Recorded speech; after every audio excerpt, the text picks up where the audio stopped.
올드타운의 12월은 춥고 조용했다. 눈은 겹겹이 쌓여 있었고 거리는 거의 텅 비었으며 작은 마을의 삶은 평소와 같은 일정으로 흘러갔다. 그러나 12월 14일 저녁 경찰서에 신고가 접수되었다. 평범한 생활 민원이었다. 월등하에 있는 한 건물의 여러 주민이 4호 아파트에서 강하고 지속적인 냄새가 난다고 신고했다.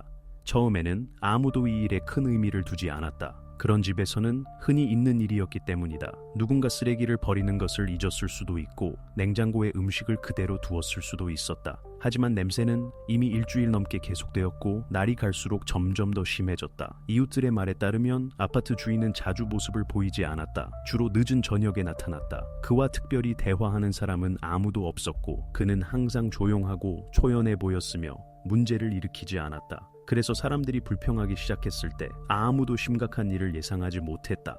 하지만 신고가 경찰서에 접수될 무렵 냄새는 이미 너무 강해져서 3층 주민들은 즉시 조치를 취해달라고 요구했다. 순찰대는 20분 후에 도착했다. 문 너머는 조용했다. 경찰관들은 여러 번 초인종을 누르고 문을 두드렸다. 아무런 대답이 없었다. 문틈으로 그 어떤 것과도 혼동할 수 없는 달콤한 냄새가 새어나왔다. 자물쇠를 부수기로 결정했을 때 모든 것이 일상적인 절차처럼 보였다. 한 경찰관은 가슴에 단 카메라로 과정을 기록했고 다른 경찰관은 총을 준비한 채 옆에 서 있었다. 문 뒤에 무엇이 있을지 모를 때의 표준 절차였다. 문이 열렸을 때 첫인상은 모두를 혼란스럽게 했다. 혼돈의 흔적은 전혀 없었다. 아파트는 정돈되어 있었다. 가구는 깔끔하게 배치되어 있었고 물건들은 개어져 있었으며 선반에는 사진들이 놓여 있었다. 텔레비전은 켜져 있었고 조용히 뉴스를 내보내고 있었다. 냉장고는 윙윙거렸고 부엌 식탁에는 접시 2개가 놓여 있었다. 마치 방금 저녁 식사를 마친 것 같았다. 창가에 놓인 반쯤 타버린 양초조차 아늑한 저녁의 한 부분처럼 보였다. 몇 초 후 거실에서 한 남자가 나왔다. 차분하고 약간 당황한 듯했지만 공황의 기색은 없었다. 그는 자신을 조나단 무어 39살이라고 소개했다. 경찰은 즉시 그가 주인이라는 것을 알아차렸다. 그의 외모는 이상한 점이 없었다.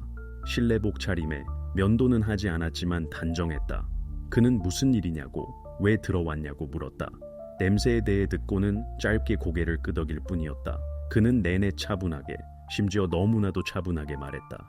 경찰관들이 수색을 시작했을 때 아파트의 모든 것이 시간 속에 멈춰 있다는 것이 분명해졌다.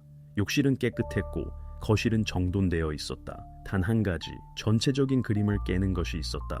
침실 문이 닫혀 있었다. 한 경찰관이 들어가도 되냐고 물었다. 조나단은 걱정하는 기색 없이 그렇다고 대답했다. 문이 열리자 냄새는 견딜 수 없을 정도가 되었다. 방은 어두웠다. 침대에는 담요에 덮인 사람이 있었는데 마치 잠든 것 같았다. 경찰관들은 멈춰섰다. 몇 초간의 침묵이 흐른 후 한 경찰관이 복도로 나가 기동대를 호출했다. 조나단은 옆에 서서 여전히 차분하게 마치 일어나는 일이 자신과 아무 상관없다는 듯이 있었다. 그 후 모든 것은 절차에 따라 진행되었다. 현장은 통제되었다. 책상 위에서는 깔끔하게 정리된 서류와 최근에 지불된 공과금 청구서가 발견되었다.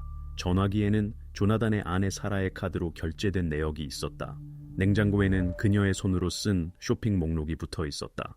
모든 것이 이 아파트의 삶이 8달 전에 멈춘 것처럼 보였지만 조나단은 마치 아무 일도 없었던 것처럼 계속해서 그 삶을 이어나갔다. 이웃들은 나중에 거의 매일 저녁 텔레비전 소리를 들었다고 말했다. 때로는 발소리가, 때로는 목소리가 들렸다고 했다.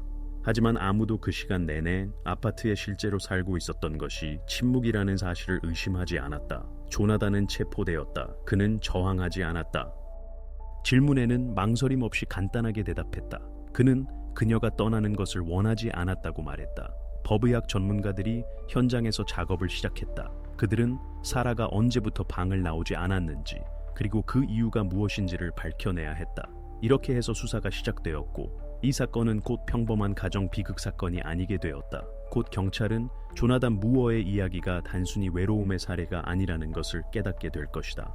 이것은 사랑, 상실, 그리고 광기 사이의 익숙한 경계가 거의 완전히 허물어진 훨씬 더 복잡한 무언가였다. 초동 수사와 조나단의 신문 후 수사관들은 무어 가족의 삶을 조각조각 파헤치기 시작했다. 첫 번째 과제는 기록 보관소였다. 근무 기록, 은행 계좌, 개인 연락처 등이었다. 조나단은 뱅고어의 작은 회사에서 시스템 관리자로 등재되어 있었다. 동료들의 말에 따르면 그는 시간을 잘 지키고 차분하며 갈등이 없었다. 퇴근 후에는 아무도 그를 기억하지 못하는 사람이었다. 기억할 만한 것이 없었기 때문이다. 항상 제 시간에 출근했고 불평하거나 사적인 이야기를 한 적이 없었다. 사건 발생 6개월 전에 피로와 가족 문제를 이유로 휴가를 냈다고 했다. 그 후 다시는 출근하지 않았지만 공식적으로 사직서를 제출하여 퇴사 절차를 밟았다. 모든 것이 흠잡을 데 없이 형식적이고 합법적으로 보였다. 사라는 올드타운 시립도서관에서 사서로 일했다. 그녀와 교류했던 사람들은 그녀를 조용하고 세심하며 사생활에 대한 이야기를 피하는 여성으로 묘사했다. 직장에서는 존경받았지만 그녀에 대해 아는 사람은 거의 없었다. 그녀가 출근하지 않기 시작했을 때 경영진은 그녀가 건강 문제로 휴가를 냈다고 생각했다. 실제로 인사께는 깔끔하고 고른 필체로 쓰인 신청서가 놓여 있었다. 아무도 의심하지 않았다. 아무도 집으로 전화하지 않았다. 이웃들은 그들에 대해 똑같이 말했다. 조용하고 예의 바르고 거의 눈에 띄지 않는 사람들. 큰 다툼 없이 손님 없이 건물 생활에 참여하지 않고 살았던 부부였다. 경찰 신고나 소음 민원은 한 번도 없었다. 그들은 함께 오고 갔고 저녁에는 커튼을 치고 조용한 삶을 살았다. 언뜻 보기에는 이상적인 중산층 부부였다. 하지만 이 완벽함 속에는 이미 이상함이 느껴졌다. 그들에게는 친구가 없었다. 전화 통화는 업무적인 것뿐이었고 친척들에게 보내는 메시지도 드물었다. 소셜미디어도 최근 몇 년간의 사진도 없었다. 그들의 존재는 마치 외부 세계로부터 격리된 것처럼 깔끔하게 포장되어 있었다. 심지어 친척들도 조나단과 사라가 바쁘거나 건강이 좋지 않다는 이유로 거의 찾아오지 않았다고 회상했다. 이것은 비밀스러운 행동이 아니었다. 단지 이마의 사회생활로부터의 자발적인 사라짐이었다. 경찰이 그들의 재정을 확인했을 때 상황은 여전히 평온했다. 빚도 대출도 큰 이체도 없었다. 청구서는 정기적으로 지불되었고 모든 것이 하나의 카드로 처리되었다. 급격한 지출도 위기의 징후도 없었다. 심지어 식료품도 거의 항상 똑같은 목록에 따라 구매되었다. 우유, 빵, 커피, 통조림 모든 것이 일상적이고 예측 가능했다. 전화 기록 분석도 아무것도 밝혀내지 못했다. 마지막 통화는 조나단의 동료들과의 몇 차례 대화였고 그 후에는 은행의 짧은 알림과 광고 메일뿐이었다. 집 컴퓨터에는 영화, 오래된 사진, 일반적인 파일들이 있었고 의심스러운 것은 아무것도 없었다. 수사를 자문하기 위해 초빙된 심리학자는 나중에 이것이 사람들이 외부 현실과 단절된 자신만의 세계를 만드는 고립된 삶의 전형적인 모습이라고 말했다. 이 단계에서 수사팀은 명확한 가설을 하나도 세우지 못했다. 동기도, 적도, 심지어 갈등도 없었다. 수집된 모든 정보는 충격 없이 조용한 존재를 가리켰다. 그리고 바로 이 평온함 속에 주된 이상 현상이 숨어 있었다. 수십 년 동안 평화롭게 살아온 부부가 갑자기 사회생활에서 사라지고 몇 달 후 경찰은 그들의 정상적인 집이 오래전에 생기를 잃었다는 것을 발견한다. 수사관들에게 이것은 첫 번째 중요한 결론이었다. 비극의 원인은 외부에 있을 수 없었다. 일어난 모든 일은 내부에서 오랫동안 나란히 살았지만 아마도 서로를 보지 않게 된 사람들의 의식 속에서 비롯되었다. 이 결론은 수사를 더 깊은 곳으로 이끌었다. 조나단과 사라의 익숙하고 평온한 세계가 내부에서부터 균열이 가기 시작한 그 순간으로 말이다. 조나단이 체포된 후 수사팀은 사건의 연대기를 재구성하기 시작했다. 모든 것이 언제 시작되었고 사라가 언제부터 사람들 앞에 나타나지 않았는지 말이다. 첫 번째 단계는 그녀가 지난 5년 동안 일했던 도서관에 연락하는 것이었다. 동료들은 초봄에 사라가 피로를 호소했다고 회상했다. 그녀는 지쳐 보였고 종종 근무 시간 이후에도 남았지만 여전히 집중력을 잃지 않았다. 그녀를 마지막으로 본 것은 2021년 4월 5일이었다. 평범한 근무일이었다. 그녀는 모두에게 작별 인사를 하고 병가를 낸다고 말했다. 그 순간부터 동료 중 누구도 그녀를 다시 보지 못했다. 이틀 후 도서관의 이메일함에 편지가 도착했다. 짧고 정중하며 사라의 이름으로 쓰여 있었다. 그녀는 회복이 필요하다는 이유로 병가를 무기한 연장해달라고 요청했다. 편지는 평범해 보였고 오류도 없었으며 그녀의 스타일이었다. 부서장은 편지가 그녀의 개인 주소에서 왔음을 확인했기 때문에 아무도 의심하지 않았다. 그 당시 팬데믹은 여전히 기관 운영에 영향을 미쳤고 장기 병가는 더 이상 아무도 놀라게 하지 않았다. 그렇게 몇 주가 지나고 몇 달이 흘렀다. 월급은 계속해서 그녀의 계좌로 입금되었고 공과금 청구서는 꼬박꼬박 지불되었다. 겉으로 보기에는 모든 것이 지극히 정상적으로 보였다. 수사관들이 날짜를 확인했을 때 그녀가 사라진 것이 바로 이 시기라는 것이 명백해졌다. 4월 5일 누군가 사라를 마지막으로 살아있는 모습으로 본 날이었다. 그 이후 그녀의 존재는 이메일, 결제, 구매와 같은 전자적 흔적으로 제한되었다. 하지만 이 모든 행동은 그녀의 참여 없이도 이루어질 수 있었다. 이제 수사팀은 정확히 누가 이 일을 했는지 알아내야 했다. 동시에 법의학 전문가는 아파트에서 감식을 진행하고 있었다. 사라가 발견된 방해 상태는 많은 시간이 흘렀음을 말해 주었다. 습도, 온도, 공기 유입의 부재는 정확한 날짜를 특정하는 과정을 극도로 어렵게 만들었다. 전문가는 단지 수개월이라는 대략적인 기간만 제시했다. 이는 그녀가 대략 봄이나 초여름에 사망했다는 것을 의미했다. 그리고 바로 이 표현이 그녀의 마지막 출근 날짜와 일치했다. 이 순간이 첫 번째 핵심적인 일치점이었다. 사라를 마지막으로 살아있는 모습으로 본 것은 4월 초였고 12월에 경찰은 그녀의 존재가 남긴 것을 발견했다. 8달, 바로 그 시간 동안 조나단은 마치 아무 일도 없었던 것처럼 아파트에서 계속 살았다. 그는 청구서를 지불하고 가게에 가고 집으로 돌아와 텔레비전을 켰다. 경찰은 모든 데이터를 확인했다. 은행 거래 내역, 인터넷 활동, 휴대폰 통화 기록. 4월 5일 이후 그녀의 번호에서는 단 한 통의 전화도, 단 한 번의 인터넷 접속도 없었다.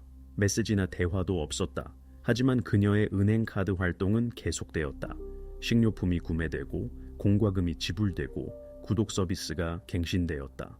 이 모든 것은 누군가가 계속해서 그녀의 재정을 사용하고 있음을 가리켰다. 수사관들이 날짜를 맞춰보자 그림은 완전히 들어맞았다. 그녀의 마지막 근무일부터 발견될 때까지 8달 이상이 지났다. 이 기간 동안 아무도 그녀의 실종을 신고하지 않았다. 공식적으로 그녀는 계속 살아 있었기 때문이다. 청구서는 지불되고 집은 사용되었으며 심지어 이메일 뉴스레터도 정기적으로 도착했다. 이렇게 수사팀은 처음으로 겉으로 보이는 정상성이 8달간의 완전한 고립을 숨기고 있었다는 사실에 직면했다. 이제 그들 앞에는 사라가 마지막으로 도서관 문을 닫고 나간 그날 정확히 무슨 일이 있었는지 밝혀내는 중요한 과제가 놓여 있었다.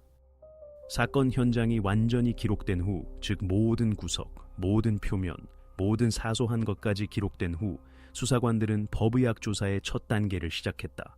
주요 질문은 날카롭고 간단했다. 이 아파트에서 정확히 무슨 일이 있었으며 사라가 비정상적인 방법으로 목숨을 잃었다는 증거가 단 하나라도 있는가? 초기 검신은 거의 20년의 경험을 가진 페놉스콧 카운티 검시관이 진행했다. 그는 다양한 수준의 복잡한 현장을 조사했지만 이 사건은 즉시 눈에 띄었다. 주변의 모든 것이 너무 정상적으로 보였다. 다툼의 흔적도, 어수선함도, 심지어 서두른 행동의 흔적도 없었다. 모든 것이 제자리에 있었다. 가구, 가전제품, 옷, 개인 위생용품. 마치 아파트의 시간이 멈춘 듯한 느낌이었다. 하지만 바로 이 침묵과 질서가 의심스러웠다. 검시관은 발견된 시신의 상태가 어떤 평가도 매우 어렵게 만든다고 지적했다. 너무 많은 시간이 흘렀다. 며칠도, 몇 주도 아닌 몇 달이었다. 연조직은 자연적인 과정을 거쳐 멍찰과상 또는 목 졸림의 흔적을 확인하는 것이 불가능해졌다. 피부는 표준적인 외부 손상 기록 방법이 더 이상 효과가 없을 정도로 변해 있었다. 머리, 목, 팔다리를 검사했지만 폭력의 가시적인 흔적은 없었다. 동시에 범죄 현장 감식팀은 현장의 상태를 기록했다. 벽에는 얼룩도 액체 흔적도 없었다. 사라가 발견된 침대는 깔끔하게 정돈되어 있었고 이불은 반듯하게 펴져 있었으며 베개는 제자리에 있었다. 침대 옆 탁재는 물 한 잔과 책 한 권이 놓여 있었다. 겉으로 보기에는 평범한 침실이었고 마치 사람이 그냥 잠든 것 같았다. 경찰이 아파트에 들어갔을 때 거실에 텔레비전도 켜져 있었다. 전문가들은 나중에 텔레비전이 최소 하루 이상 켜져 있었다고 확인했다. 이 모든 것은 한 거주자가 오랫동안 생존의 흔적을 보이지 않았음에도 불구하고 이 집의 삶이 계속된 것 같은 이상한 느낌을 주었다. 유관으로 사망 원인은 불분명했다. 다툼의 흔적도 강제 침입의 흔적도 조나단 외에 다른 사람의 존재 흔적도 없었다.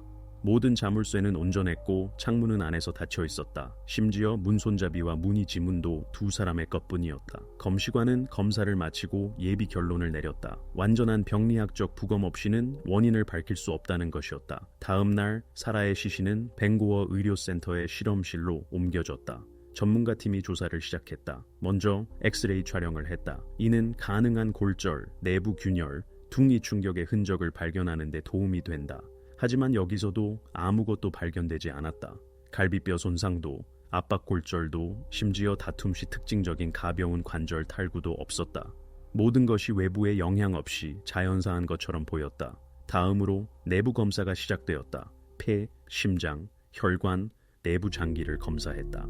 이 단계에서 병리학자들은 출혈에서부터 중독의 징후에 이르기까지 모든 이상을 찾는다. 하지만 여기서도 명백한 병리적 소견은 없었다. 목 졸림의 흔적도, 날카로운 상처도, 혈관 파열도 없었다. 의사들은 단지 전반적인 신체 쇠약과 장기간의 부동 상태의 징후만을 지적했다. 이는 급성심장 마비를 시사할 수 있었지만 실험실 분석 없이는 추측에 불과했다. 수사관들은 예비 보고서를 받고 폭력적인 사망 가설이 배제되었다는 것을 인정해야 했다. 외상도, 골절도, 무기 사용의 흔적도 없었다. 그렇다면 두 가지 가능성만 남았다. 사라가 자연적인 원인, 예를 들어 아무도 몰랐던 질병으로 사망했거나 원인이 더 깊숙이 숨겨져 있었다. 이를 밝히기 위해서는 독성학 검사가 필요했다. 이것은 표준 절차의 마지막 단계였고 항상 더 많은 시간이 걸렸다. 조직과 머리카락에서 독소, 독극물, 약물 및 알코올 분석을 위한 샘플이 채취되었다. 실험실에서는 의식 상실, 호흡 정지 또는 심부정맥을 유발할 수 있는 물질이 체내에 있었는지 확인해야 했다. 독성학 검사가 수행되지 않으면 종종 자연사로 위장되어 미해결로 남는 경우가 바로 이런 경우다. 샘플은 봉인되어 검사를 위해 보내졌다. 결과는 3-4주 후에나 나올 것으로 예상되었다. 이 기간 동안 수사는 사실상 정체되었다. 사망 원인 없이는 어떤 가설도 세울 수 없었고 가설 없이는 동기도 없었다. 조나단 무어는 사건의 유일한 생존 증인이었지만 그의 행동은 점점 더 많은 의문을 불러일으켰다. 그는 차분하고 자신감 있게 말했으며 아내의 사망 사실을 부인하지는 않았지만 모든 것을 자연적인 상황과 혼자 남겨지는 것에 대한 두려움으로 설명했다. 수사관들은 이런 사건에서는 사소한 것, 즉 수사의 방향을 바꿀 수 있는 물건, 세부 사항, 문서가 핵심적인 역할을 한다는 것을 알고 있었다. 그래서 실험실이 독성학 작업을 하는 동안 그들은 아파트로 돌아갔다. 이번에는 다른 목적이었다. 이제 그들은 범죄의 흔적을 찾고 있지 않았다. 그들은 조나단의 심리를 이해해야 했다. 그는 이 8달 동안 어떻게 살았을까? 무엇을 먹고 무엇을 하고 어디서 잤을까? 그리고 바로 이 두 번째 더 철저한 수색 중에 그들은 사건의 흐름을 완전히 바꾼 발견을 하게 되었다. 그것은 최초의 진정한 단서였다. 작지만 이전의 평온한 광기의 그림을 완전히 뒤엎는 것이었다. 아파트를 재수색한 후 조나단은 첫 공식 신문을 위해 소환되었다. 그는 그날 저녁 경찰서로 이송되었는데 수갑은 채워지지 않았지만 지속적인 감시를 받았다. 처음부터 그는 차분하고 거의 무관심하게 행동했다. 공황이나 당황한 기색이 없었다. 마치 일어나는 모든 일이 자신과 상관없는 일인 것 같았다.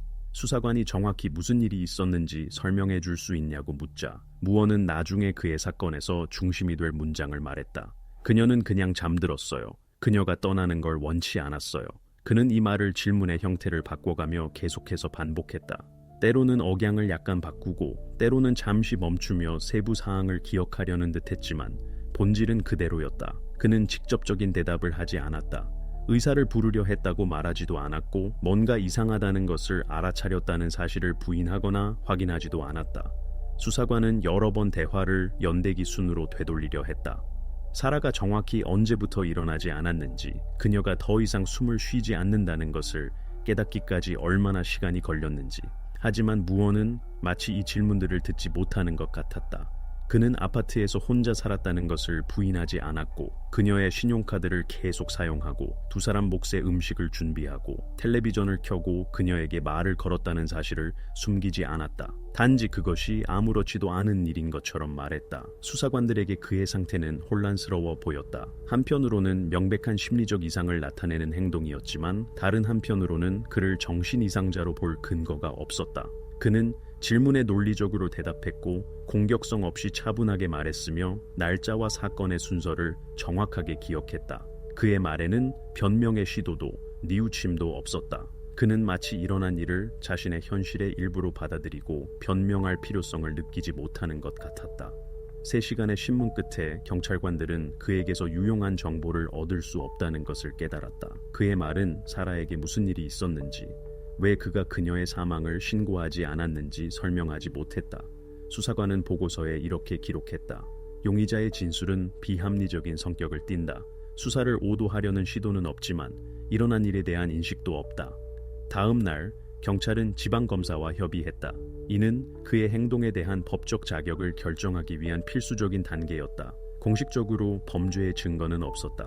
폭력의 흔적도 증인도 심지어 사망 원인도 없었다. 법의학 검사는 계속되었고 독성학 검사 결과는 아직 나오지 않았다. 이런 상황에서 살인 혐의로 기소하는 것은 불가능했다. 그럼에도 불구하고 무언은 자유롭게 있을 수 없었다. 검찰은 그를 구금할 수 있는 법적 근거를 찾았다. 그는 사망 사실, 은폐 및 유해에 대한 불경한 취급과 관련된 혐의로 기소되었다.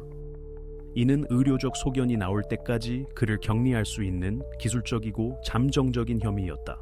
표현은 부드러웠지만 본질은 가혹했다. 그는 8달 동안 아내의 사망 사실을 숨겼다. 법정에서 검사는 보석 없는 구속을 요청했다. 변호인 측은 조나단이 사회에 위협이 되지 않고 도주를 시도하지 않았으며 수사에 협조했다고 주장하려 했다. 하지만 판사는 사건 자료를 검토한 후 상황을 본질적으로 예외적이라고 판단했다. 결정은 신속하게 내려졌다. 수사가 끝날 때까지 구속 수감. 그 순간 조나단 무어는 이 사건의 유일한 용의자가 되었다. 그는 카운티 교도소에 격리되었고 수사관들은 실험실 분석 결과를 기다리는 데 집중했다. 이제 그들이 주요 질문에 답해야 했다. 사라가 정말로 스스로 목숨을 끊었는가, 아니면 조나단이 훨씬 더 끔찍한 것을 숨기고 있었는가. 수사관들은 8달이라는 시간이 아무도 아무것도 알아채지 못하기에는 너무 길다는 것을 알고 있었다. 사라는 출근하지 않았고 도서관에 나타나지 않았으며 친척들에게 전화하지 않았다. 하지만 아무도 경고를 울리지 않았다. 즉, 조나단은 어떻게든 모든 것이 괜찮다는 환상을 만들어냈다는 뜻이다. 그가 어떻게 그것을 해냈는지 이해하기 위해 수사팀은 가장 명백한 것부터 시작했다. 바로 재정이었다. 은행과 공과금 회사에 요청한 자료는 거의 완벽에 가까운 이상한 안정성을 보여주었다. 주택담보대출, 인터넷, 전기 등 모든 청구서가 단 한 번의 연체 없이 제때 지불되었다. 심지어 보험료와 세금도 평소와 같이 인출되었다. 연체는 단 한 건도 없었다. 마치 그 집에는 여전히 같은 부부가 살고 있는 것 같았고 단지 조금 더 자신들만의 세계에 갇혀 있었을 뿐이었다. 모든 결제는 사라 무어의 이름으로 발급된 직불카드 하나로 이루어졌다. 은행은 거래가 집 IP 주소, 즉 부엌에 있던 바로 그 컴퓨터에서 이루어졌음을 확인했다. 무어는 그녀의 온라인 계정을 사용했고 그녀의 아이디로 로그인했으며 비밀번호조차 바꾸지 않았다. 외부 세계에 이 여성의 삶은 계속되고 있었다. 서류상으로, 은행 시스템상으로, 세금 데이터베이스 상으로 그녀는 존재했다. 모든 결제, 모든 수표는 그녀의 존재에 대한 환상을 뒷받침하는 디지털 흔적을 남겼다. 경찰은 더 나아갔다. 그들은 사라의 이메일과 소셜미디어를 확인했다. 거기서 또 다른 세부 사항이 발견되었다. 그녀가 병가를 낸 날, 그녀가 일하던 도서관에 실제로 이메일이 도착했다. 이메일에는 사라가 몸이 좋지 않아 회복을 위해 몇 주간 쉴 것이라고 적혀 있었다. 이메일은 정중하고 예의 바르며 그녀의 평소 스타일이었다. 하지만 법의학적 분석 결과 이 메시지는 조나단의 집 컴퓨터에서 예비 데이터에 따르면 사라가 그것을 쓸 수 없었던 시점 이후에 전송된 것으로 밝혀졌다. 이것은 그가 그녀의 이름으로 행동했다는 첫 번째 직접적인 증거였다. 그는 단순히 침묵을 지킨 것이 아니었다. 그는 그녀가 살아있다는 모습을 적극적으로 만들어냈다. 그는 동료들의 이메일에 모든 것이 괜찮다 또는 조금 더 쉬고 있다 와 같은 짧은 문구로 답장하여 의심을 피했다. 한 번은 그녀가 일하던 도서관 시스템을 통해 그녀의 이름으로 책을 주문하기도 했다. 나중에 수사팀은 이 모든 행동이 정상적인 삶의 외관을 유지하려는 단 하나의 목표를 가지고 있었다고 결론 내릴 것이다. 매일 수사는 광기라는 가설에서 점점 더 멀어졌다. 처음에는 정신질환의 결과로 보였던 것이 일관되고 합리적인 행동의 징후를 띠기 시작했다. 조나단은 단지 아내의 시신 옆에서 살았던 것이 아니었다. 그는 체계적으로 그녀의 부재 사실 자체를 숨겼다. 수사관들은 이 계획을 가리키는 모든 것을 하나로 모았다. 그녀의 은행 카드 사용, 이메일 접속, 서신 모방, 청구서 지불 유지. 이 모든 것은 집중력, 계획, 그리고 결과에 대한 이해를 필요로 했다. 현실과의 연결을 잃은 사람들이 아니라 인정을 대신하여 의식적으로 거짓말을 선택하는 사람들이 이렇게 행동한다. 점차 수사팀은 그들 앞에 있는 것이 비극적인 정신붕괴 이야기가 아니라 신중하게 구축된 기만 시스템이라고 생각하기 시작했다. 아마도 동기는 애착뿐만이 아니었을 것이다. 돈, 두려움, 그리고 결과를 피하려는 욕망도 있었다. 하지만 가장 중요한 것은 이 모든 것이 우연처럼 보이지 않았다는 것이다. 이제 경찰에게는 전체 수사의 방향을 결정할 단 하나의 질문이 남아 있었다. 조나단이 한 모든 일은 그가 정말로 범죄를 숨기고 있을 때만 의미가 있었다. 아니면 그들 앞에 있는 사람은 현실과 너무나도 동떨어져서 어떤 대가를 치르더라도 가족 생활의 환상을 유지하려 했던 사람이었을까? 다음 수사는 바로 이것에 답해야 했다. 그의 행동 뒤에 무엇이 있었는가? 냉정한 계산인가? 아니면 이미 되돌릴 수 없는 것을 붙잡으려는 필사적인 시도인가? 수사관들이 아파트를 자세히 조사하기 시작했을 때 조나단이 단순히 정상적인 삶의 환상을 유지하는 것이 아니라는 것이 분명해졌다. 그는 마치 아무 일도 없었던 것처럼 그 속에서 문자 그대로 살고 있었다. 부엌에는 깔끔하게 씻어서 나란히 놓인 컵 2개가 있었다. 냉장고에는 마치 두 사람을 위해 저녁 식사가 준비된 것처럼 포션별로 나누어진 음식 용기들이 있었다. 쓰레기통에는 그들이 보통 함께 사던 즉석식품의 빈 포장지가 있었다. 바구니에서 발견된 영수증 중 하나에는 8월 중순의 날짜가 적혀 있었다. 쇼핑 목록에는 샌드위치 2개, 요거트 2개, 디카페인 커피 2잔이 있었다.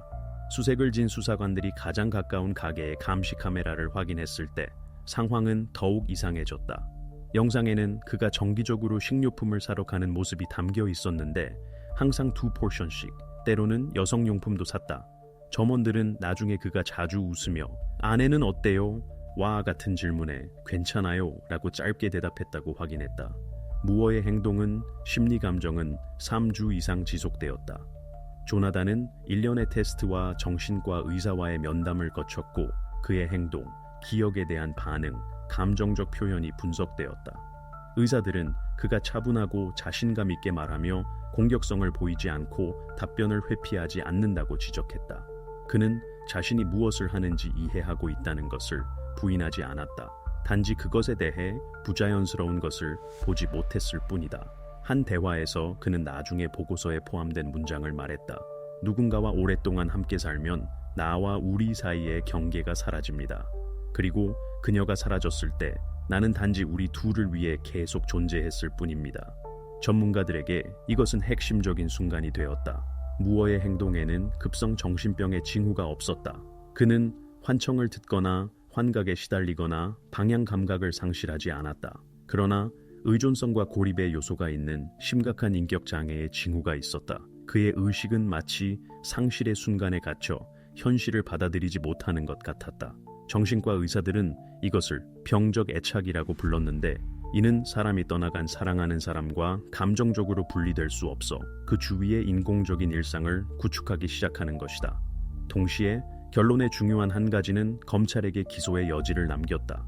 감정적 왜곡에도 불구하고 조나단은 자신의 행동의 성격을 이해하고 행동을 통제할 수 있었다. 그는 아내의 신용카드를 사용하고 그녀의 이름으로 편지를 보내고 그녀의 사망 사실을 숨길 때 법을 위반하고 있다는 것을 알고 있었다. 즉, 법적으로 그는 정신적으로 온전했다. 감정 결과가 검찰에 도착했을 때 의심의 여지가 없었다. 그의 상태는 불안정하다고 볼 수 있었지만 책임에서 면제되는 것은 아니었다. 그는 망상 속에서 행동하는 미치광이가 아니었다. 그는 의식적으로 거짓 현실을 구축하고 그것을 8달 동안 유지한 사람이었다. 이 결론은 전환점이 되었다. 이제 수사팀은 그들 앞에 있는 것이 세상과의 연결을 잃은 병든 사람이 아니라 허구의 사건 버전에서 살기로 의식적인 결정을 내린 사람이라는 것을 알았다. 그리고 만약 그가 그렇게 일관되게 행동했다면 그에게는 동기가 있었다는 것을 의미했다. 수사관들이 이제 반드시 찾아내야 할 동기 말이다.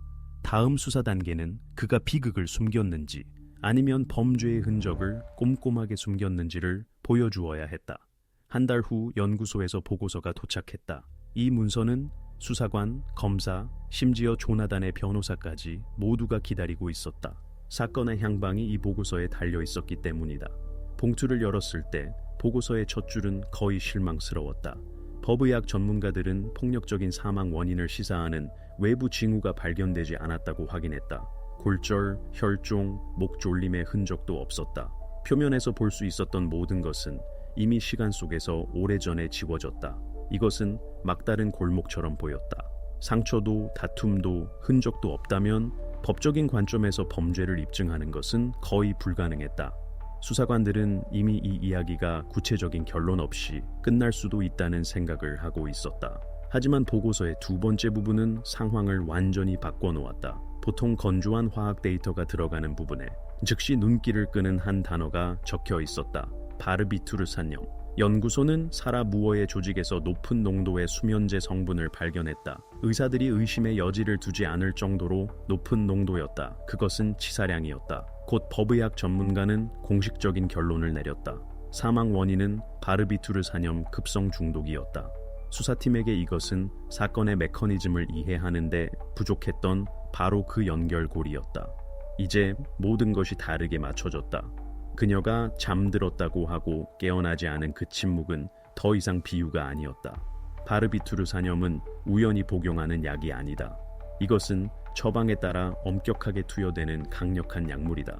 사라의 약상자나 의료 기록 어디에도 그런 약물에 대한 언급은 없었다. 대신 수사관들은 부엌 찬장에서 시리얼 통 뒤에 조심스럽게 숨겨진 알약이 남은 포장지를 발견했다. 상자는 라벨이 없었다. 제거된 것이었다. 분석 결과 그 성분은 그녀의 몸에서 발견된 물질과 일치했다.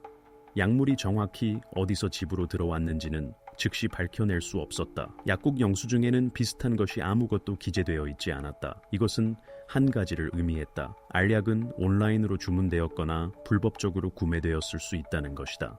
결과가 검찰에 도착하는 순간 사건은 최종적으로 상태가 바뀌었다.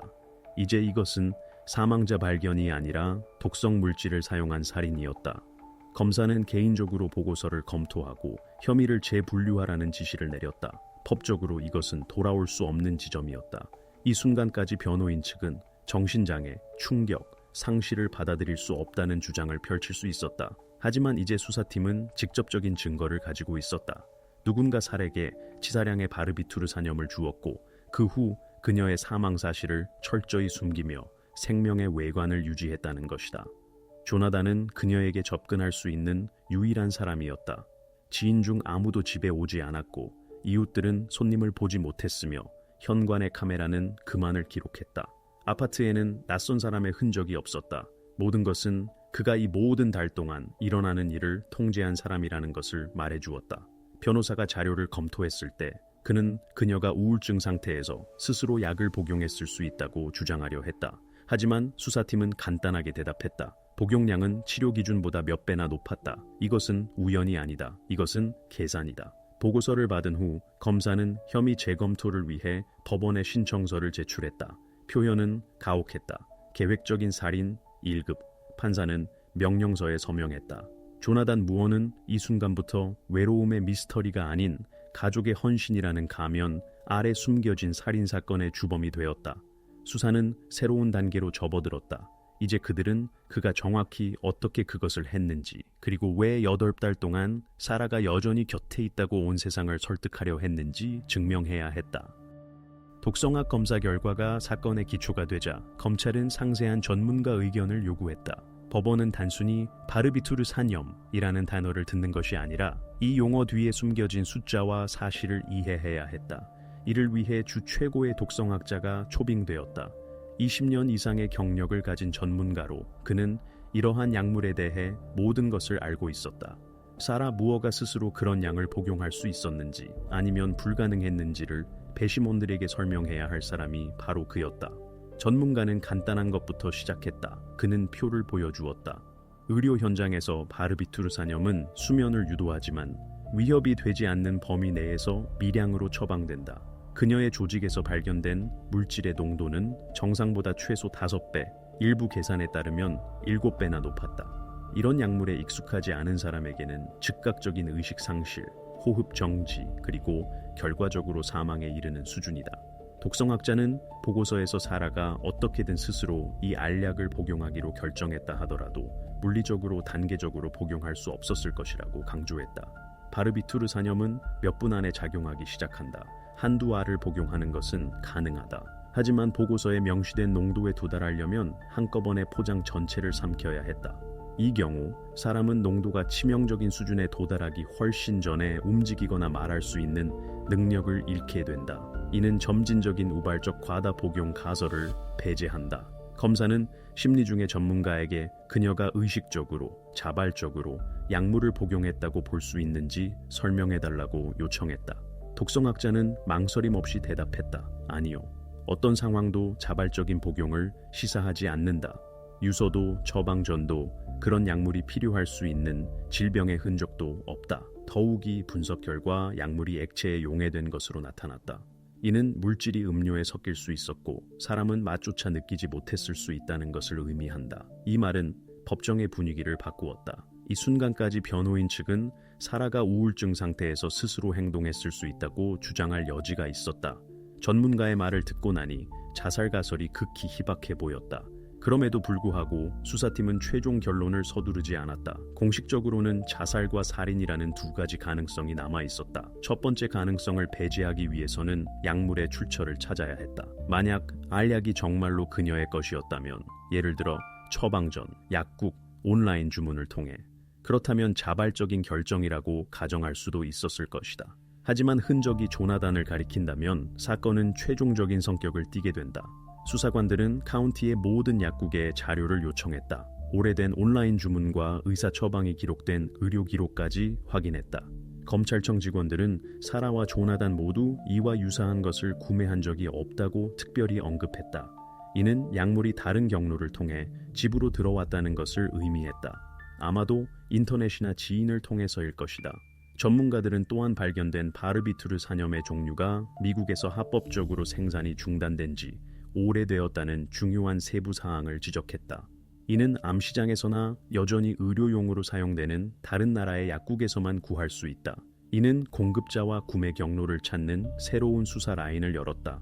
이제 수사팀은 마지막이자 가장 중요한 단계에 직면했다. 그들은 누가 정확히 약물을 구했는지, 그리고 어떻게 사라의 음료에 들어갔는지 증명해야 했다. 이 질문에 대한 답은 이것이 여성의 절망적인 결정이었는지 아니면 남편의 냉혈하게 계획된 행동이었는지를 최종적으로 결정해야 했다.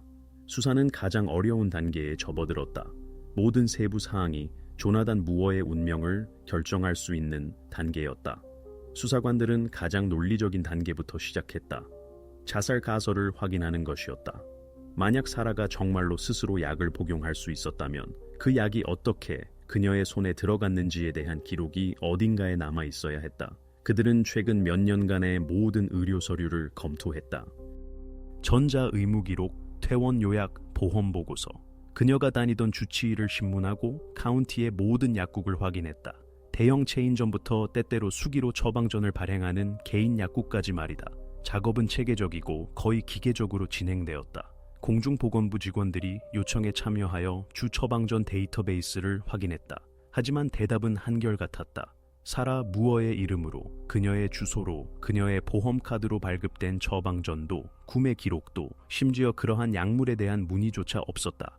모든 것이 그녀가 이 범주의 물질에 접근한 적이 없다는 것을 시사했다.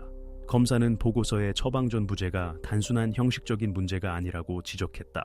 바르비투르 산염의 경우 이것은 핵심적인 문제다.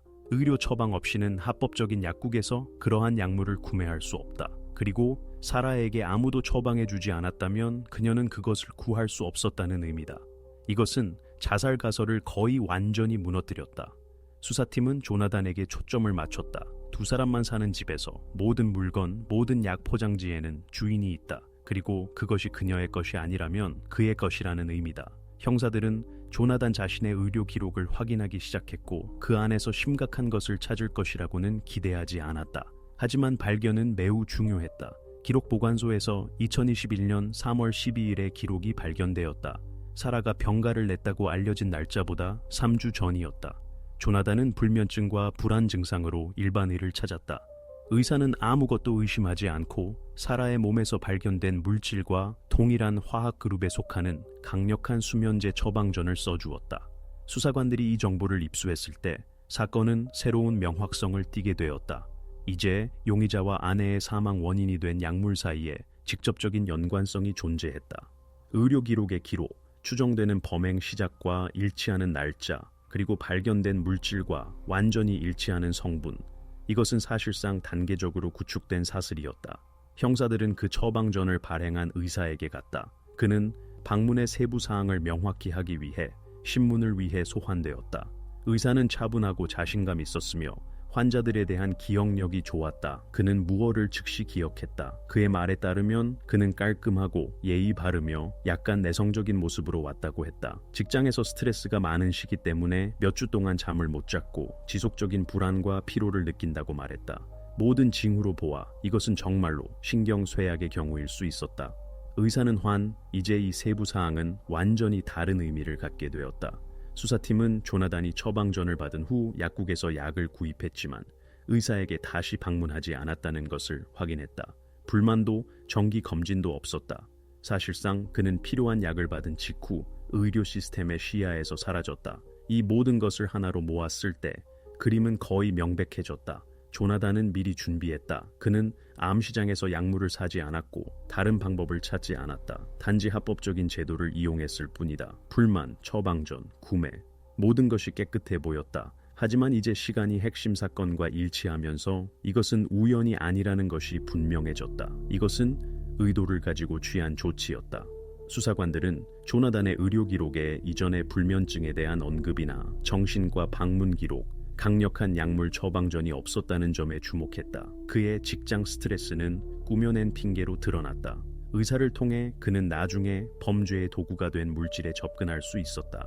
이후 수사팀은 조나단 무어가 의사의 신뢰를 이용하여 사기적인 방법으로 약물을 입수했다고 공식적으로 기록했다. 이 사실은 법적으로 고의성을 입증했다. 이제 그에게는 접근권, 기회, 그리고 그가 한 일을 할 시간이 있었다. 수사관들에게 이것은 단 한 가지를 의미했다. 그가 왜 그렇게 했는지 그 이유를 찾을 때가 되었다는 것이다. 범죄의 기술적인 측면이 명확해졌을 때 남은 유일한 질문은 왜였기 때문이다. 그리고 바로 이 질문이 수사를 이 이야기의 마지막이자 가장 깊은 부분, 즉 조나단 무어의 모든 행동 뒤에 숨겨진 동기로 이끌어야 했다. 수사관들은 이 모든 연쇄 사건의 시작이 된 이야기, 즉 조나단이 의사를 찾았다고 주장한 직장 스트레스를 확인하기로 결정했다. 이것은 거짓말이라고 하기에는 너무 진부했지만 의심을 불러일으키지 않기에는 너무 편리했다. 그들은 무어가 거의 7년 동안 일했던 대형 IT 회사인 그의 고용주와 연락했다. 그의 상사는 망설임 없이 대답했다. 조나단은 가장 안정적인 직원 중 한 명이었다. 항상 시간을 잘 지키고 단 한 번의 징계도 갈등도 없었다. 술을 마시지도 지각하지도 동료들과 다투지도 않았다. 더욱이 처방전을 받기 한 달 전에는 프로젝트를 성공적으로 마친 공로로 보너스를 받았다. 그가 의사에게 말했던 감정적 소진의 징후는 전혀 없었다. 이 가설이 확인되자 관심은 다른 방향으로 옮겨졌다. 그들의 사생활이었다.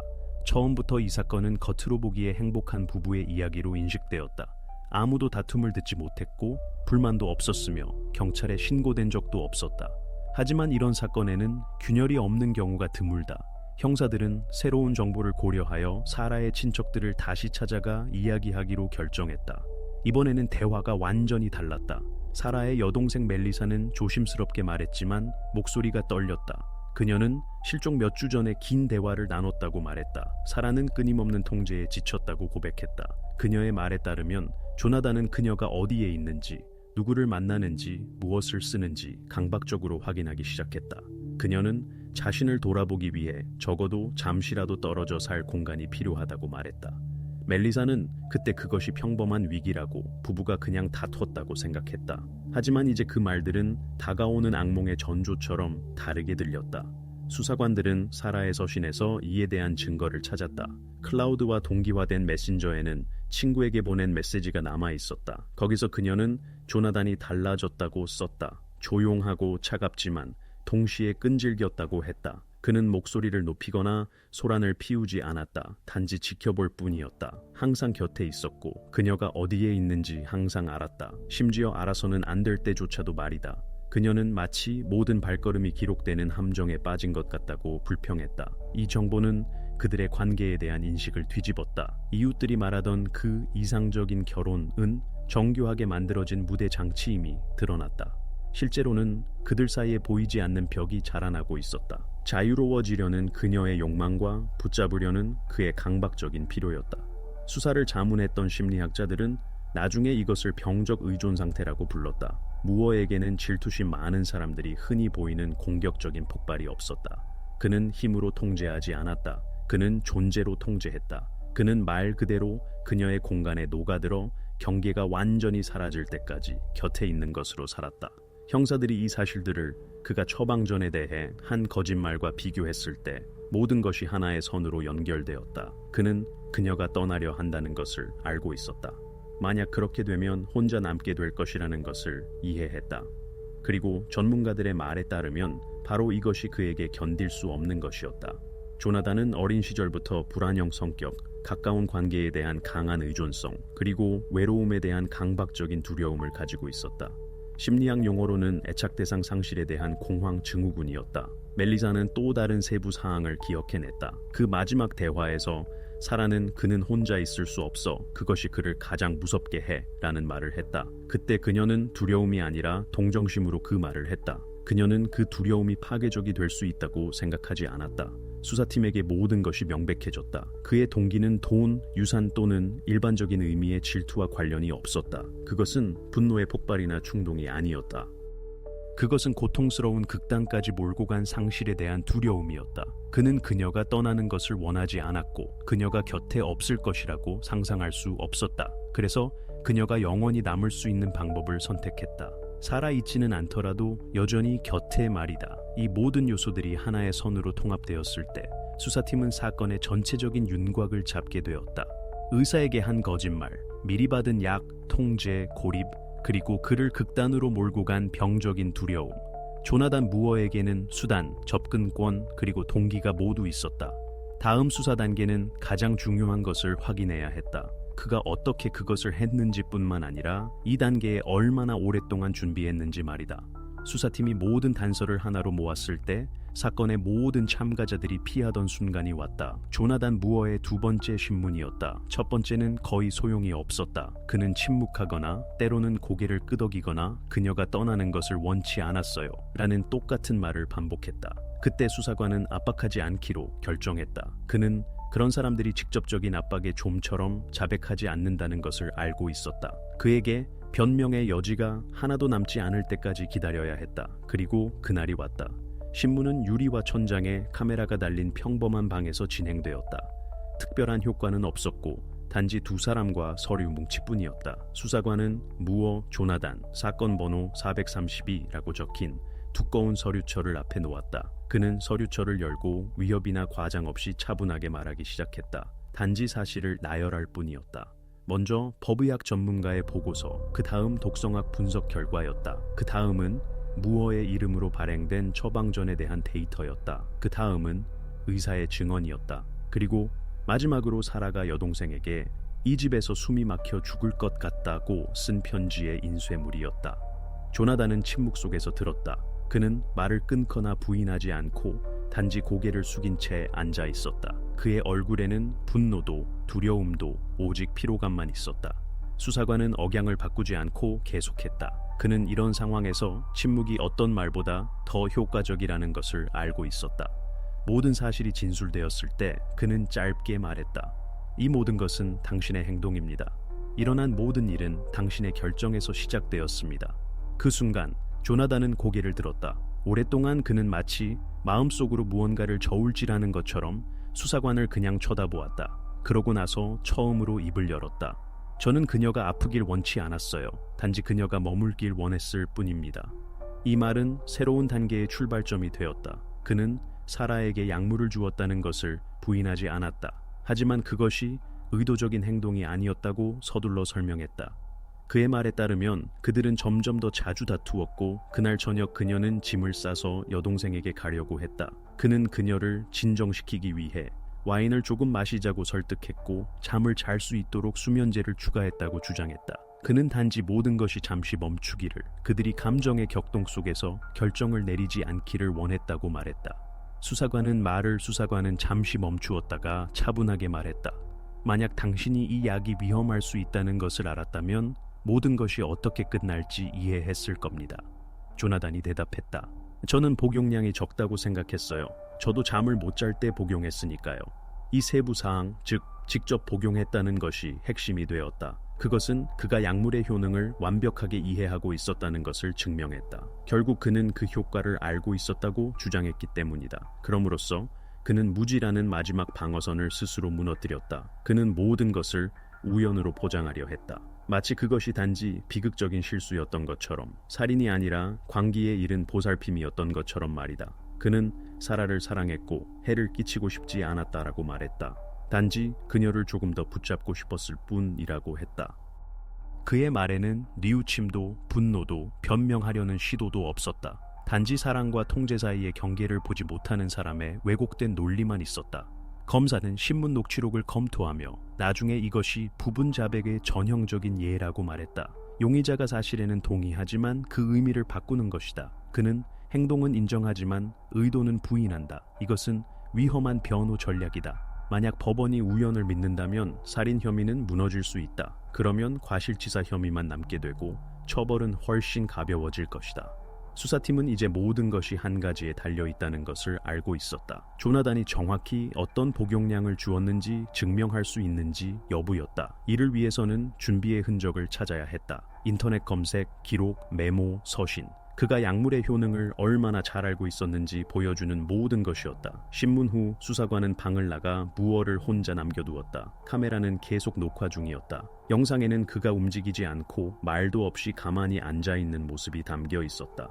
10분쯤 지나자 그는 주머니에서 반지를 꺼냈다.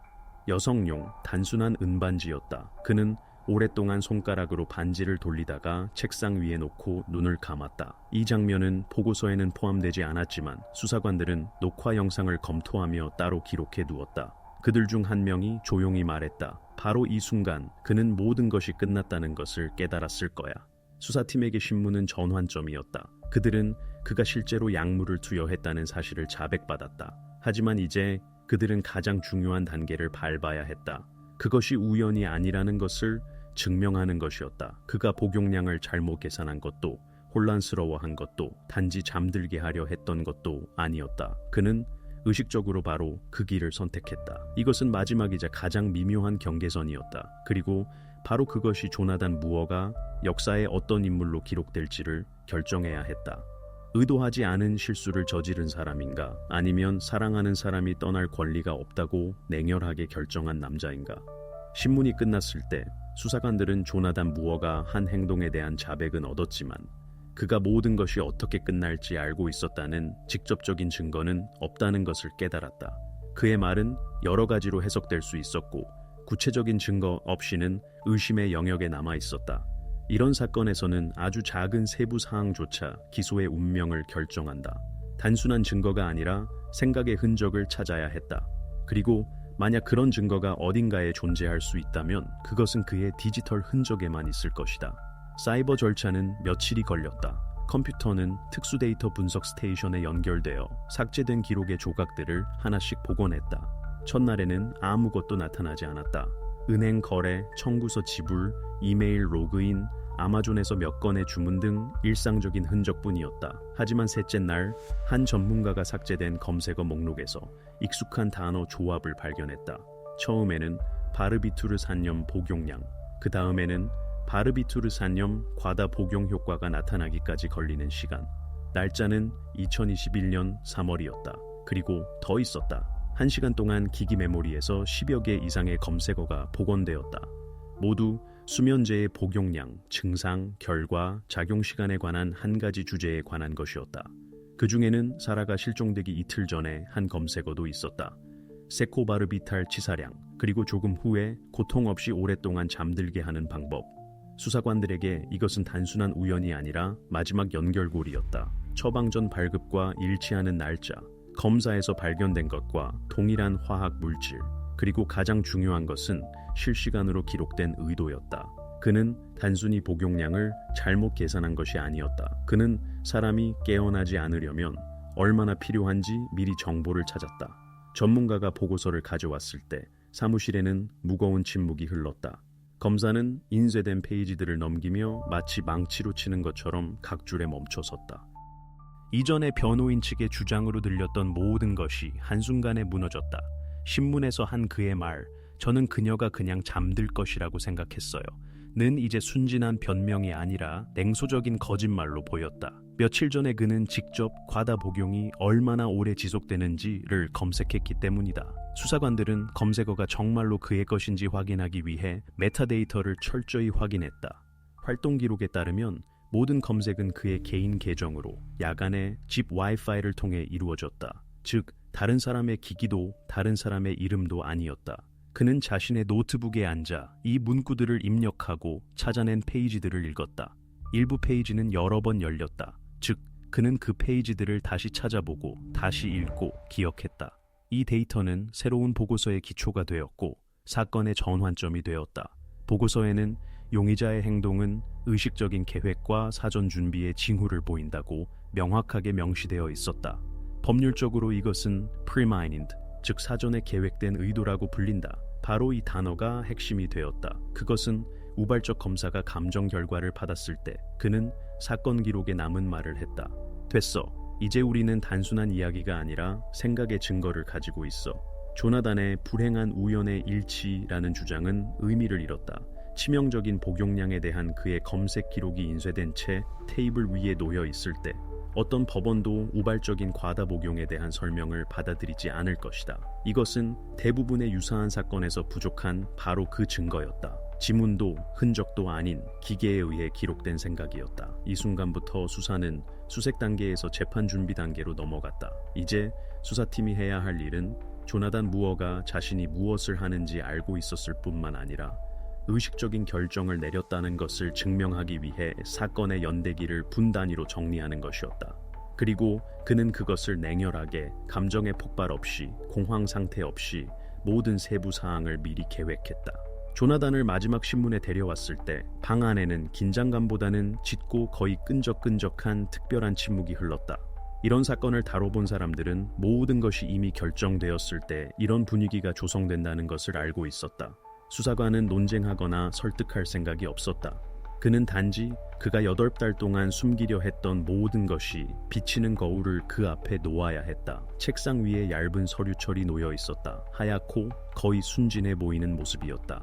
두꺼운 보고서도 거창한 말도 없었고 단지 몇 장의 인쇄된 종이뿐이었다. 수사관은 그것을 조나단에게 밀어주고 의자 등받이에 기댔다. 한마디 말도 설명도 없었다. 오직 침묵과 종이뿐이었다. 조나단은 시선을 내렸다. 처음에는 무슨 내용인지 바로 알아차리지 못한 채 글자를 훑어보았다. 그러다 첫 줄에 시선이 꽂혔다. 파르비투르 산염 과다 복용은 얼마나 지속되는가, 그리고 갑자기 무언가 변했다. 마치 그것이 단순한 단어의 나열이 아니라 자신의 생각의 흔적이라는 것을 깨달은 것 같았다.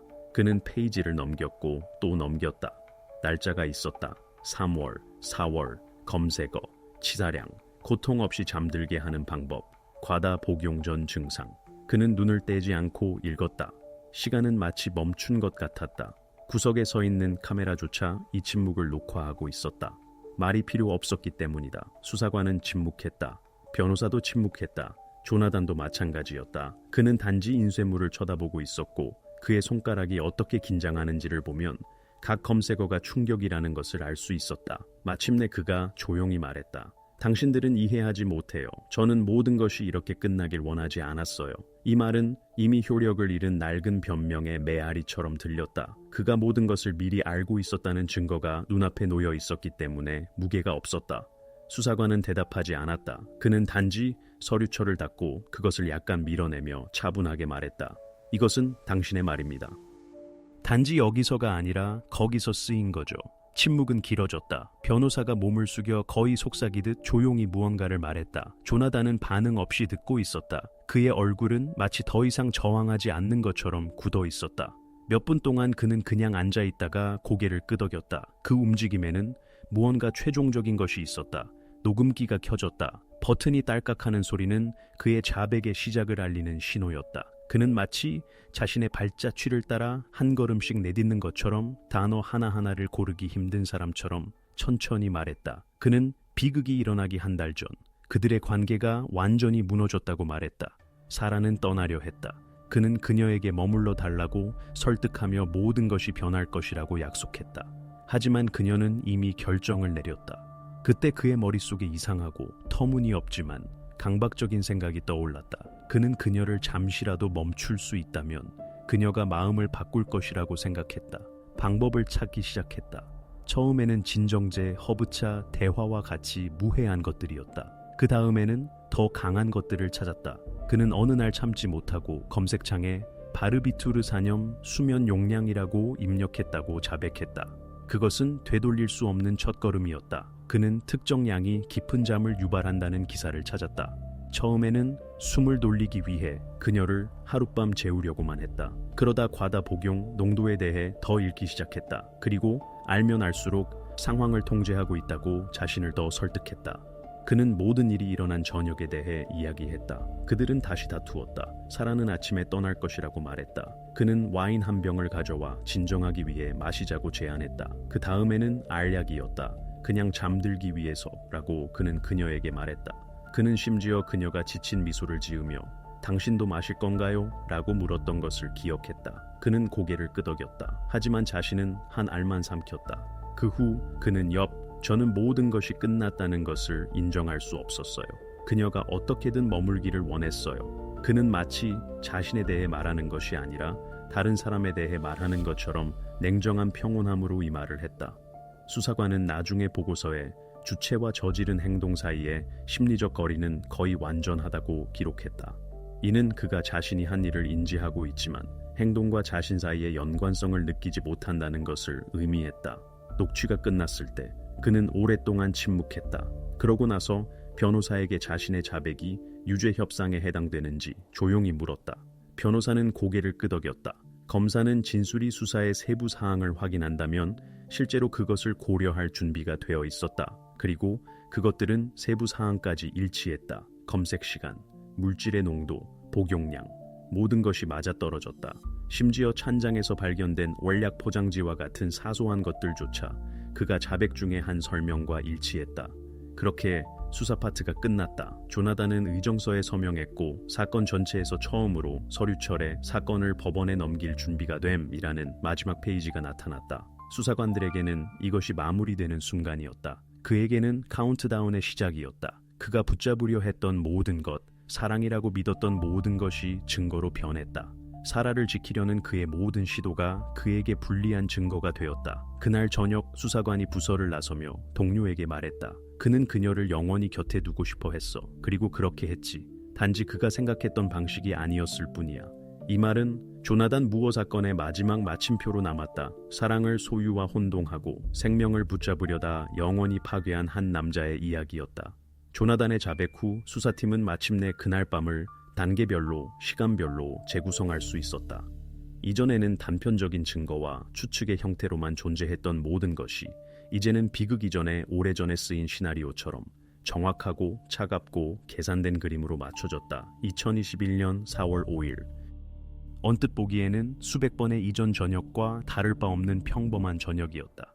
사라는 여동생과의 긴 대화 후 피곤하고 짜증이 난 채로 7시쯤 집에 도착했다. 증인들에 따르면 최근 몇 주 동안 그녀는 혼자 사는 법, 직장 근처에 아파트를 구하는 것에 대해 여동생과 자주 논의했다. 반면에 조나단은 이상할 정도로 침착하게 행동했다.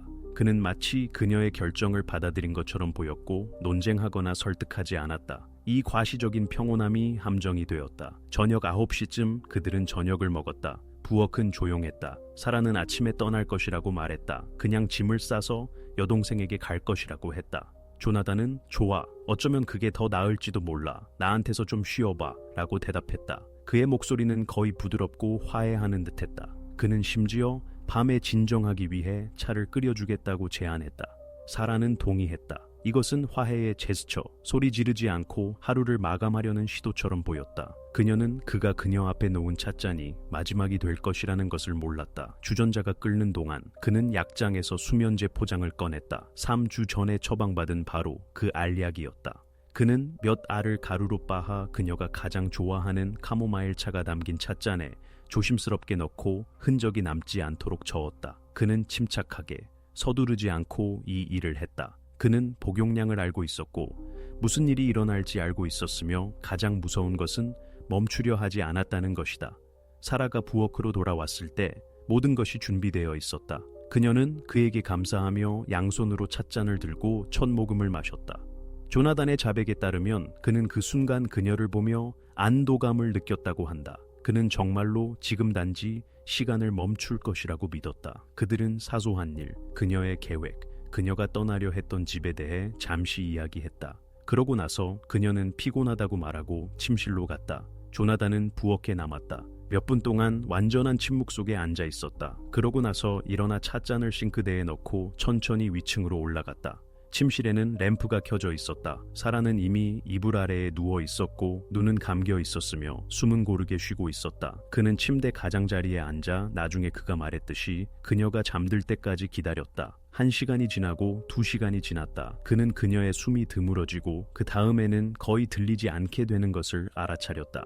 하지만 그는 아무에게도 전화하지 않았다. 그는 단지 옆에 앉아 있었다. 아침에 그의 말에 따르면 주변의 모든 것이 마치 죽은 것처럼 보였다. 집안에는 그가 깰 수 없는 침묵이 흘렀다. 그는 침대로 다가가 사라를 보고 그녀가 더 이상 깨어나지 않을 것이라는 것을 깨달았다. 그리고 그 순간 그의 내면에서 무언가 바뀐 것 같았다. 구급차를 부르는 대신 그는 서재로 가서 노트북을 켜고 그녀의 이메일을 열었다. 거기서 그는 병가를 내야 해요. 몸이 좋지 않아요. 라는 짧은 편지를 썼다. 그는 그것을 그녀의 상사 주소로 보내고 컴퓨터를 껐다. 이것은 그의 새로운 꾸며낸 현실의 첫걸음이었다. 그는 모든 것을 통제하는 사람처럼 행동하기 시작했다. 청구서를 지불했다. 가게에 갔다. 부엌의 흔적을 지웠다. 같은 날 그는 인터넷으로 여러 방향제와 탈취제를 주문했다. 나중에 수사관들이 알아낸 바로는 돌이킬 수 없는 과정이 시작될 때 냄새를 숨기기 위해서였다. 그는 더 이상 저지른 일을 숨기는 범죄자처럼 살지 않았다. 그는 마치 아무 일도 없었던 것처럼 살았다. 밤에는 거실에 앉아 그들이 좋아했던 오래된 영화를 보았다. 두 사람 몫의 저녁을 준비하고 식기를 놓고 와인 2잔을 따랐다. 그러고 나서 불을 끄고 위층으로 올라갔다. 사라가 여전히 누워있는 바로 그 침실로. 법의학 전문가들은 나중에 이 단계가 단순히 흔적을 숨기는 것이 아니라고 지적했다. 이것은 심리적 고착이며 상실이 존재하지 않는 자신만의 세계를 구축하려는 시도다. 바로 여기서 무어 사건의 끔찍한 역설이 시작된다. 그는 집에서 도망치거나 증거를 없애려 하지 않았다. 그는 환상을 유지하려 했다. 바로 그래서 그의 이야기가 수사팀을 그토록 충격에 빠뜨렸다. 거기에는 범죄의 일반적인 논리, 즉 이익, 격정, 탐욕이 없었다. 단지 영원한 기다림으로 변해버린 왜곡된 애착 감정만 있었다. 검사가 재구성을 마쳤을 때 법정에는 침묵이 흘렀다. 시간축을 보여주는 화면에는 4월 5일 저녁이 붉은 선으로 표시되어 있었다. 모든 것이 시작된 지점이었다. 그 다음에는 4월, 5월, 6월, 7월이 이어졌다. 8달간의 침묵이었다. 그리고 가을이 되어서야 이웃들이 냄새에 대해 불평하기 시작했을 때 환상은 무너졌다. 이 재구성은 단순히 수사의 결과가 아니라 전체 이야기를 이해하는 열쇠가 되었다. 바로 여기에서 끔찍한 대칭이 드러났다. 사라가 영원히 잠든 밤은 조나단이 남은 모든 달을 보낸 밤의 시작이 되었다. 이전에는 웃음소리가 들렸던 집은 시간이 멈춘 장소로 변했다. 그렇게 수사관들은 연대기의 마지막 마침표를 찍었다. 저녁차에서부터 그녀의 이메일로 보낸 편지까지, 속임수에서 침묵까지 8달 후 현실이 그를 덮쳤다. 그리고 이제 모든 사건이 재구성되었으니 남은 것은 단 하나, 판결을 기다리는 것뿐이었다. 조나단 무어 사건의 재판은 11월 초에 시작되었다. 그날 밖은 쌀쌀하고 추웠으며 카운티 법원 건물은 특히 음침해 보였다. 수백 명의 다른 사람들의 이야기를 흡수한 듯한 회색 건물이었다. 집행관이 문을 열고 무어를 데리고 나왔을 때 법정에는 긴장된 침묵이 흘렀다. 그는 늙어 보였다.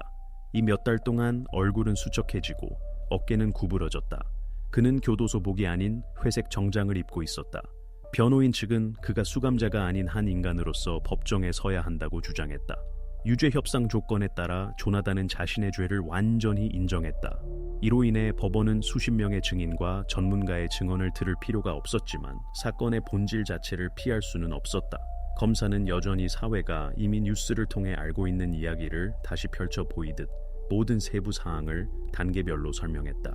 판사 앞 책상에는 독성학 보고서, 약국 명세서, 신문 기록, 검색어 인쇄물, 부엌, 침실 사진, 사라의 이름으로 쓰인 메모 등 두꺼운 서류철이 놓여 있었다. 검사는 감정을 드러내지 않고 차분하게 말했다. 증거가 스스로 말해주고 있었기 때문에 감정에 호소하려 하지 않았다. 그는 조나단이 얼마나 치밀하게 준비했는지, 미리 복용량을 연구했는지, 약물의 작용 시간을 계산했는지 설명했다. 그는 사건 발생 후 피고인이 도움을 요청하려는 시도를 하지 않고 대신 사건의 사실을 은폐하기 위한 계획적인 캠페인을 시작했다고 강조했다. 기소된 각 항목에 대해 증거에 대한 언급이 이어졌다. 건조하게, 추측 없이 말이다. 변호인 측의 차례가 그는 전문가들이 무어에게서 병적인 의존성과 경계선에 있는 심각한 인격 장애를 발견했다고 상기시켰다. 그의 행동은 악의가 아니라 절망에서 비롯된 것이라고 했다. 그는 죽이고 싶지 않았습니다. 변호사가 말했다. 그는 가장 두려워했던 것, 즉 상실을 멈추고 싶었습니다. 검사는 짧게 대답했다. 그의 말에는 분노도 연극적인 태도도 없었다. 그는 단지 이렇게 지적했다. 장애가 인식을 없애지는 않습니다. 미리 독극물의 복용량과 작용기간에 대한 정보를 찾는 사람은 자신이 무엇을 하는지 이해합니다. 그는 격분한 상태가 아닙니다. 그는 계산하고 있습니다. 판사는 침묵 속에서 들었다. 그의 얼굴에는 짜증도 동정도 비치지 않았다. 오직 주의 기품만 있었다. 그의 앞에는 정신과 의사들의 소견서가 놓여 있었다. 수십 페이지에 걸쳐 질병의 전체 역사, 어린 시절의 트라우마, 성격, 테스트, 인터뷰가 기술된 두꺼운 보고서였다. 이 문서의 주요 결론은 명확했다. 존재하는 인격장애가 저지른 행동의 성격과 결과를 인식하는 능력을 배제하지 않았습니다. 기소된 행위, 당시 피험자는 정신적으로 온전한 상태에 있었습니다. 이것은 그가 자신이 무엇을 하는지 이해하고 있었고 멈출 수 있었다는 것을 의미했다. 하지만 그는 멈추지 않았다. 판사는 또한 가중 사유, 즉 고의성, 증거 은폐, 피해자의 신뢰 이용을 지적했다. 이 모든 것은 높은 수준의 인지 능력을 시사했다. 행동을 감정적인 폭발로 포장하려는 변호인 측의 시도는 설득력이 없어 보였다. 판사가 선고 전 휴정을 선언했을 때 법정에는 침묵이 흘렀다. 1시간 후 재판이 재개되었다. 조나단은 고개를 숙인 채 서 있었다. 판사는 마치 모든 단어를 저울질하듯 천천히 판결을 낭독했다. 그는 그를 1급 살인 혐의로 유죄 판결했다. 표현은 엄격했다. 미리 계획된 의도로 감경 사유 없이 범죄 흔적을 사후에 은폐한 채 저질러졌다. 잠시 멈춤.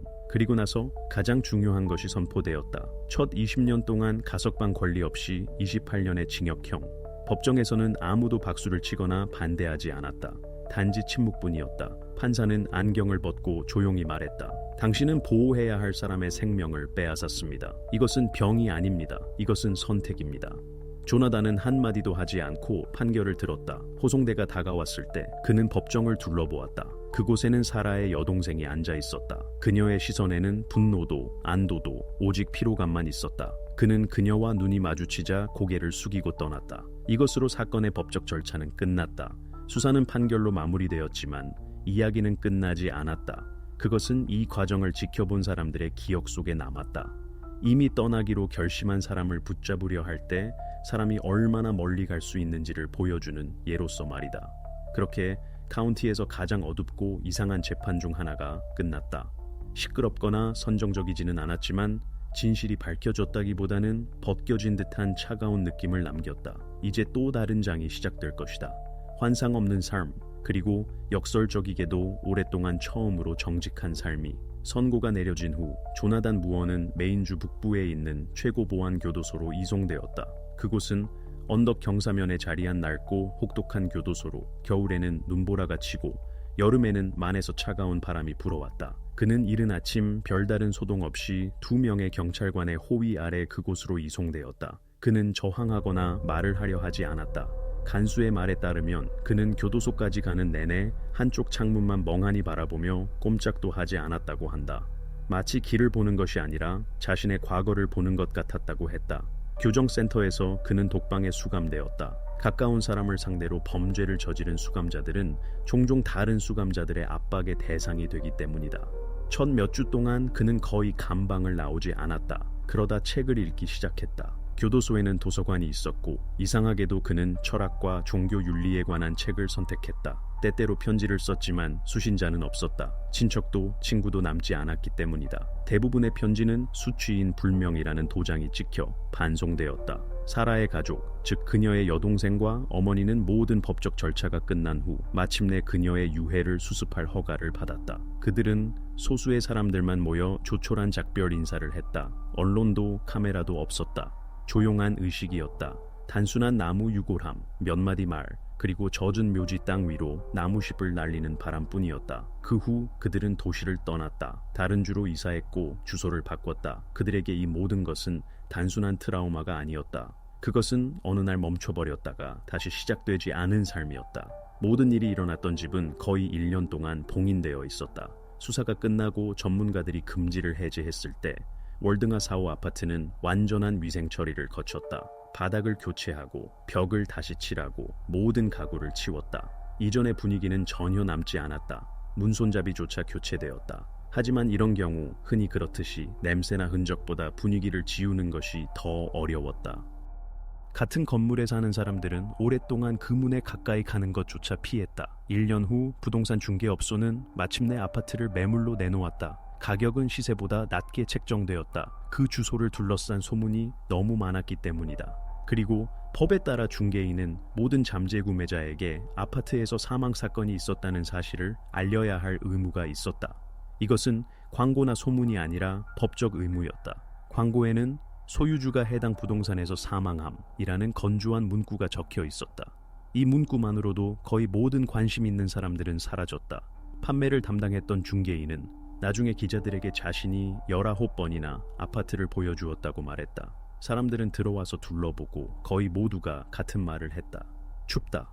온도의 의미가 아니었다. 그냥 공기 중에 그림자가 남아있는 것 같았다. 아무도 그 이유를 설명할 수 없었다. 점차적으로 4호 아파트는 지역의 전설이 되었다. 포럼에서 논의되고 작은 범죄 블로그에서 밤에는 발소리가 들리거나 불이 저절로 켜진다는 이야기를 썼다. 물론 이 모든 것은 소문이었지만 이상하게도 사건에 대한 관심을 유지시켰다. 집은 비극이 판결로 끝나지 않는다는 것을 상기시켜주는 존재가 되었다. 그것들은 공간 속에, 벽 속에, 창문 속에, 사람들의 기억 속에 남는다. 3년 후 조나단 무어의 사건은 공식적으로 기록 보관소로 보내졌다. 회색 표지에 주대 조나단 무어라고 적힌 두꺼운 서류철이 수백 개의 다른 서류철들 사이에 자리를 잡았다. 표지에는 종결, 판결 효력 발생이라는 표시가 있었다. 공식적으로 이야기는 끝났다. 하지만 범죄 심리학자들에게는 이제 막 시작이었다. 대학 강의에서 분석되고 학회에서 논의되기 시작했다.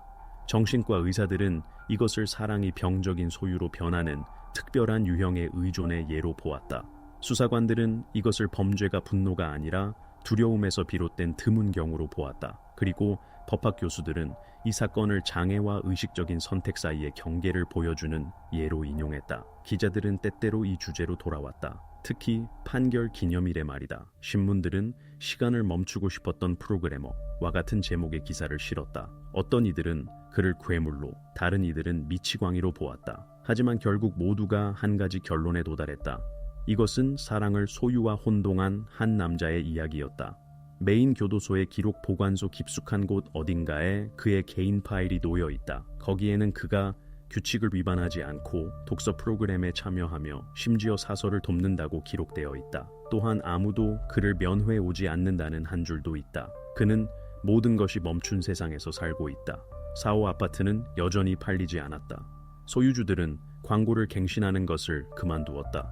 이제는 아무도 그곳에 살 용기가 없어서 창고로 임대한다고 한다. 그리고 이웃들은 여전히 습관적으로 그 앞을 지나갈 때 발소리를 죽인다. 이렇게 조나단 무어의 사건은 끝난다. 사랑하는 사람을 놓아주지 못했던 조용한 프로그래머. 그는 이미 자신에게 속하지 않은 것을 영원히 곁에 두고 싶어 했다. 하지만 시간을 멈추려다 그 자신이 그 순간의 포로가 되었다. 이제 그의 이름은 기록 보관소의 한 줄에 불과하고 아파트는 기억의 텅 빈 껍데기다. 다른 모든 것은 사라졌다. 오직 그 벽들 속의 침묵만이 가장 평범한 사랑조차도 사람이 애착과 소유욕의 경계를 구분하지 못하게 되면 치명적으로 차가워질 수 있다는 것을 여전히 상기시켜준다.